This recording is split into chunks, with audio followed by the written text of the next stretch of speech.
অনেকে বলেন যে হুজুর ওয়াজ করতেন, এটাই তো ভালো ছিল, আপনি কেন রাজনীতিতে আসলেন? ওয়াজ মাহফিলে হাজার কথা বললো আইন পাস হবে না। আইন যদি পাস করতে হয় সংসদে যেতে হবে।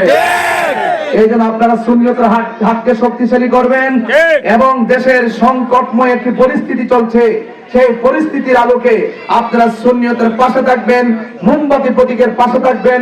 ইনশাআল্লাহ মোমবাতি প্রতীকে যদি এই চোরারঘাট মাধবপুর যদি ইনশাআল্লাহ আল্লাহ আমাকে আপনাদের সমর্থনে কবুল করে, আমার কাছে কিছু চাওয়া লাগবে না।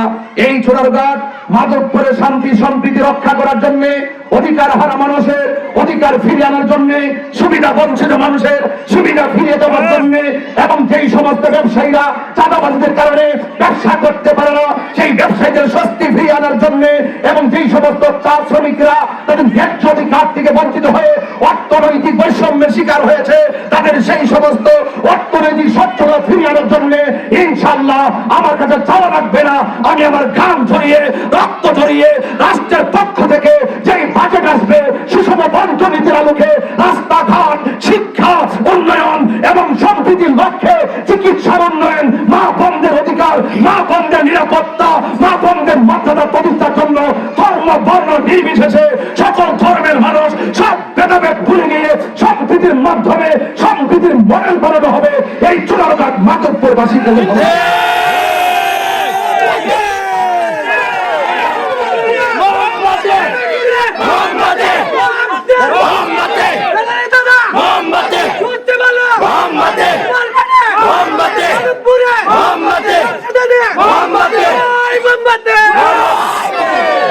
আমার মা বোনদেরকে সালাম, অন্যান্য ধর্মের মানুষদেরকে আদাব। মা বোনরা সকাল সকাল ঘুম থেকে উঠবেন, রাতের বেলা শেষ থেকে তাহাজ্জুদ করে আমার জন্য দোয়া করবেন, এবং সকালবেলা ভোরবেলা এসে আপনারা আপনাদের ভোট মোমবাতিতে দিবেন। আমি নিতে আসি নাই, দিতে আসছি।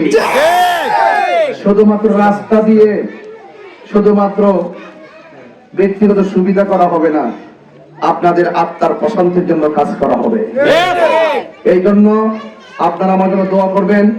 আর আমার মুরব্বী বাবারা যেভাবে এসে বক্তব্য রাখছেন, আমি তো আমার মনটা তো অনেক বড় হয়ে গেছে যে আমার পিতৃতুল্য বাবারা আজ হয়তো আমার বাবা বেঁচে থাকলে নাসিরুদ্দিন শিপাস রহমতুল্লাহ মাজার জিয়ারত করতো, এই মাজার জিয়ারত করে আইসা আপনার কাছে কইতো। তো এই জন্য আপনাদেরকে অনুরোধ করব মোমবাতির পক্ষে থাকবেন এবং আপনারা মোমবাতিতে ভোট দিবেন। এবং কোন ধরনের, আমি আইসা খবর পাইছি কোন নেতা নাকি আমার মোমবাতির সমর্থকদেরকে হুমকি টুমকি দেয় নাকি, মামলা করব, জেলের ভাত খাওয়াইবো, এরকম দেয় কিনা? যারা দিবে মোবাইলের মাধ্যমে ফোন দিয়ে যদি দেয় তালিকাটা রাখবেন, শুধুমাত্র বলবেন যে এই নাম্বারে আমাকে হুমকি দিছে, রেকর্ড রাখবেন। সরাসরি যদি আয় আপনার হুমকি দেয় ভিডিও করে রাখবেন। আমরা নির্বাচন কমিশন, বিভাগীয় নির্বাচন কমিশনকে আমরা ডাইরেক্ট সরাসরি জানাবো, অভিযোগ করে প্রশাসনের মাধ্যমে ইনশাআল্লাহ আমরা এই সমস্ত অপশক্তি পাতি নেতাদের ধাপ ভাঙ্গা জবাব দিয়া ব্যালটের মাধ্যমে ইনশাআল্লাহ মোমবাতি প্রতীককে জয় করব। রাজা সিংহীরা বলেন, আপনারা চিন্তা করবেন না, যদি কোনো ধরনের কোনো একটা আমার সমর্থনকারীর উপরে মামলা হয়, কোন ধরনের গ্রেফতার করা হয়, ইনশাআল্লাহ এর জবাব দেওয়ার জন্য আপনাদের প্রার্থী দুর্বল না। আমি বাংলাদেশের সবার পক্ষ থেকে, বৃহত্তর সুন্নি জোটের পক্ষ থেকে আমাকে এখানে পাঠানো হয়েছে। আমি একা নয়, চুনারুঘাটবাসী সুন্নিরা শুধু চুনারুঘাটবাসীতে সীমাবদ্ধ নয়, এদের অস্তিত্ব সারা বাংলাদেশে আছে। কথা বলেন ইনশাআল্লাহ সারা বাংলাদেশে নির্বাচন নিয়ে যে উচ্চাকাঙ্ক্ষা তৈরি হয়েছে, এই আকাঙ্ক্ষার বিপরীতে যারা বাধা প্রদান করা হবে, বাধা দিবে, ইনশাআল্লাহ আমরা সকলে ঐক্যবদ্ধ হবে ব্যালটে ভোটের মাধ্যমে ইনশাআল্লাহ ডাক বাংলা জবাব দিয়ে দিব। এবং আমাকে যে কোনো বিষয়াদি আপনারা আমাকে ইনফরমেশন করবেন। ইনশাআল্লাহ আপনার গায়ে আঘাত লাগার আগে যেন আমার গায়ে লাগে, আমি সহ্য করে নেব ইনশাআল্লাহ আপনাদের জন্য। আর সেন্টার, এখানে সেন্টার আছে, আমি এটাও এসে শুনছি নাচানাচি করতে পারবো, রাতে কামনা করে লাগবো, আমিও কইয়া দিয়ে যাই রাতে কামনা করতে আইসেন, ইনশাআল্লাহ আমরাও থাকবো। আমরা সুন্নিরা পাহারাদার হিসেবে থাকবো, আমরা মারামারির জন্য থাকবো না, এই দেশের মানুষের অধিকার প্রতিষ্ঠার জন্য। এই জন্য আপনারা সবাই প্রস্তুত থেকে প্রত্যেকটা এলাকায় যে কেন্দ্র আছে, যে এই এলাকা যেহেতু একটু ঝুঁকিপূর্ণ এলাকায়, যেহেতু অনেক মানুষ অনেক ধরনের কথাবার্তা বলে, আমি পরিষ্কার ভাষা বলে দিয়ে যাই, ভাই রাজনীতি হলো ভালোবাসার ভিত্তিতে, রাজনীতি জোরের মাধ্যমে হয় না। আমি পরিষ্কার করে বলতে চাই, আপনারা সবাই এখানে রাজনীতি করেন, আপনার ভোট আপনি চান, আমার ভোট আমি চাই, জনগণ যাকে জায়গায় দিবে এটাই আপনাকে মেনে নেওয়ার মানসিকতা থাকতে হবে। কথা বলেন ঠিক কিনা?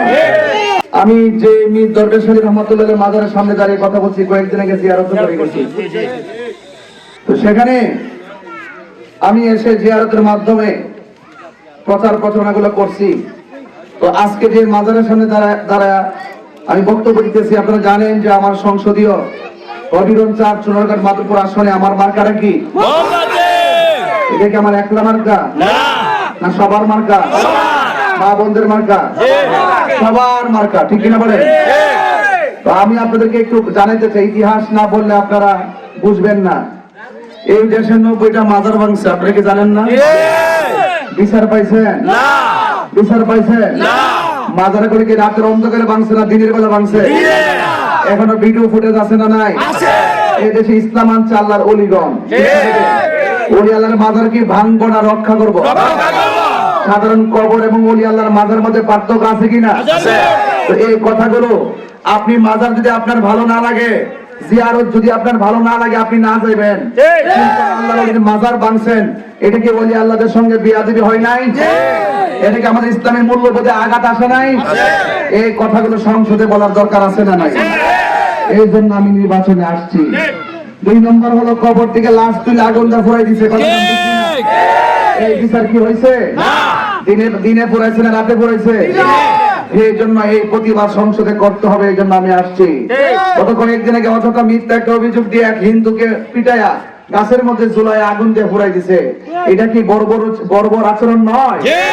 এই ব্যাপারে দায়িত্বহীন ভাবে কথা বলা দরকার আছে না নাই?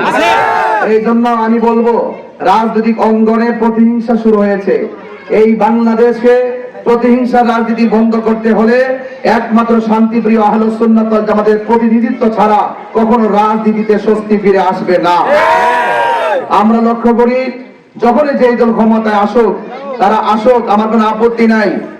ক্ষমতা আল্লাহ দেয়, আবার আল্লাহ নেয়, আমরা আল্লাহর ইচ্ছার বিরুদ্ধে নয়। আমি শুধু এতটুকু বলতে চাই যে আপনারা সবাই বিগত দিনে আপনারা যে কোনো ভাবে আপনার রাজনৈতিক অবস্থান ছিল, এই মাধবপুর চুনারঘাটের মধ্যে আজকে যে মোমবাতির প্রতীকের গণজোয়ার সৃষ্টি হয়েছে, এটা কি একদিনে সৃষ্টি হয়েছে?